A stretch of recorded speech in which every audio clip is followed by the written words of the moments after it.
સુરત શહેરના એટીપી પ્લાન્ટમાં બનેલી ભીષણ દુર્ઘટનામાં 4 કામદારોના મોતનો મામલો સામે આવ્યો છે, જ્યાં મૃતકોના પરિવારજનોએ મૃતદેહ સ્વીકારવાનો સ્પષ્ટ ઇનકાર કરી દીધો છે। ન્યાયની માંગ સાથે મોટી સંખ્યામાં લોકો બીજા દિવસે પણ પોસ્ટમોર્ટમ રૂમની બહાર એકઠા થયા અને હોસ્પિટલ પરિસરમાં સ્થિતિ વણસી ગઈ છે। લોકોના રોષ વચ્ચે પરિવારજનોએ ચેતવણી આપી છે કે જ્યાં સુધી તેમને ન્યાય નહીં મળે ત્યાં સુધી તેઓ પોતાની લડત ચાલુ રાખશે। પોલીસ વહીવટીતંત્ર સ્થિતિ નિયંત્રણમાં લેવા મથી રહ્યું છે। દિલીપ કે સિરસાટ, દલિત સમાજ આગેવાન। ગઈકાલે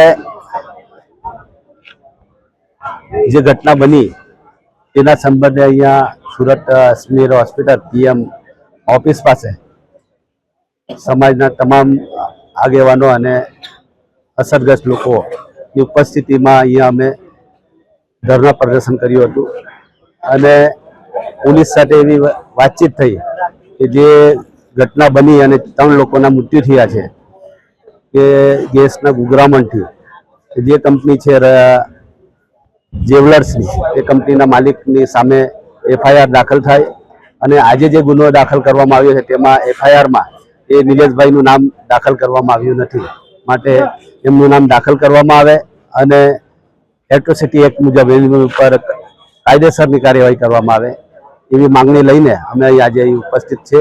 અને અમારી માંગણી છે કે જ્યાર સુધી નિલેશભાઈનું નામ મુખ્ય આરોપીમાં નાખવામાં નહીં આવે ત્યાર સુધી અમે આ લાશોને અહીંથી લઈ જવાના નથી।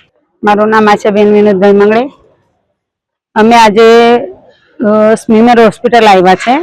કાલે જે આપણા સમાજના 2 મજૂર અને એક કોળી સમાજનો એક મજૂર એમ રતિ જ્વેલર્સમાં જે ઘટના બની છે, જે ગેસના ગુંગળામણના કારણે જે આપણા મજૂરોનું ડેથ થયું છે, એના પ્રદર્શન માટે અને એમને ન્યાય મળે એના માટે અમે આવ્યા છે।